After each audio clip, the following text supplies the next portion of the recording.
Welcome back to bestofmarin.com, where we give you the rundown on all things happening around the county and where to find the best places to go in Marin.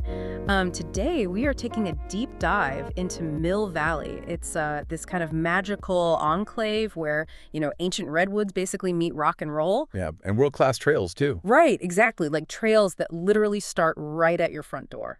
It really is unique. Yeah. And, just driving into town is... Oh, the drive is wild. It really is. It's so abrupt. Like, you take the exit off Highway 101, which is, your standard noisy multi-lane artery, and the road just immediately bends west. And suddenly the redwood canopy closes in, the temperature drops, and Mount Tamalpais is just looming right over you. It's honestly like an airlock on a spaceship or something. Like you pass through the trees, the pressure drops, and all that highway noise just fades out. Completely fades out. Yeah, and you're suddenly sealed inside this totally self-sustaining woodland portal that operates on its own terms.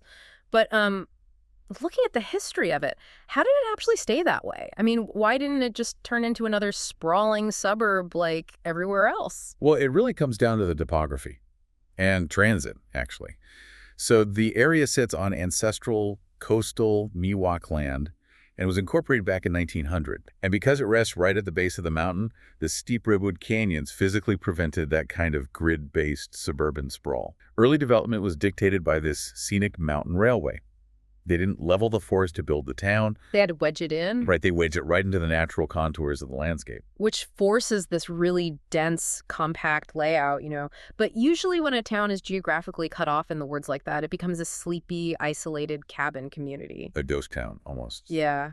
But Mill Valley did the exact opposite. It incubated this thriving, cosmopolitan cultural hub. It's fascinating because that seclusion actually concentrated the culture rather than stifling it. How so? Well, because of that early rail connection to San Francisco, the town was highly accessible to artists.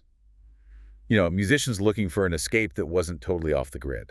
Oh, right. That makes sense. Yeah, and that dynamic attracted the Beat generation in the mid-20th century, which laid the groundwork for this immense cultural footprint. I mean, today you've got legendary live music venues like the Sweetwater Music Hall, the Throckmorton Theater, and the Mill Valley Film Festival, which is globally respected. Yeah, people fly in from everywhere for that. Right, and it's all just packed into this walkable core around Lytton Square and the restored lumberyard. See, wait, that's where I get stuck. What do you mean?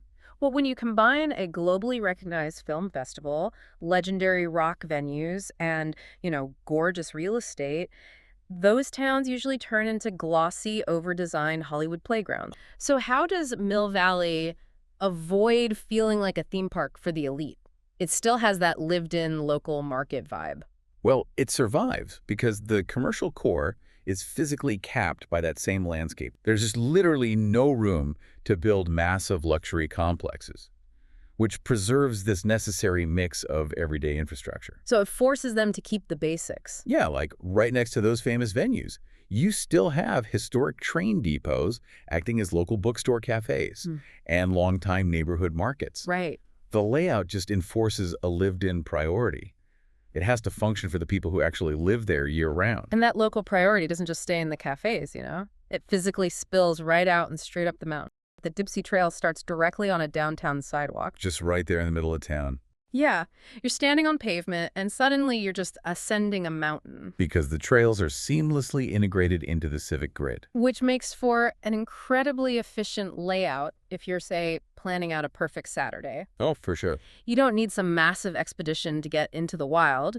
You can grab coffee at Equator in the lumberyard, hit the farmer's market, walk over to Old Mill Park. And just start climbing the Dipsea stairs. Exactly. And you get this major payoff without having to hike all the way to Stinson Beach. Right. Just that initial climb offers these sweeping, iconic views. And then you can easily head back down to town for dinner and a live show. It's amazing. It really makes you rethink the psychology of how our environment shapes our habits. Definitely. Like if your local coffee shop sidewalk just seamlessly turned into a historic mountain trail, how would that rewire your daily rhythm? It would change everything. It really would.